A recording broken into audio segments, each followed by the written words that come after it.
แหมลิซ่ากินเก่งมากนะคะกินทั้งฟางเก่งกินทั้งหญ้าเก่งนะคะอาหารไม่ต้องพูดถึงกินทุกอย่าง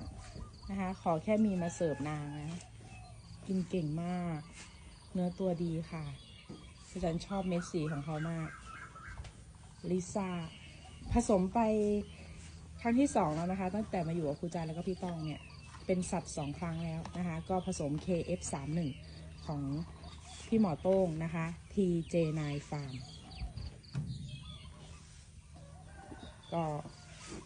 มาลุ้นกันค่ะเพราะว่านางก็ค่อนข้างที่จะไข่ตกช้านะคะรอบนี้ไม่รู้ว่าจะได้ไปต่อหรือว่ารอรอบใหม่นะคะฝากติดตามด้วยค่ะน้องลิซ่านะคะแบรนด์ HK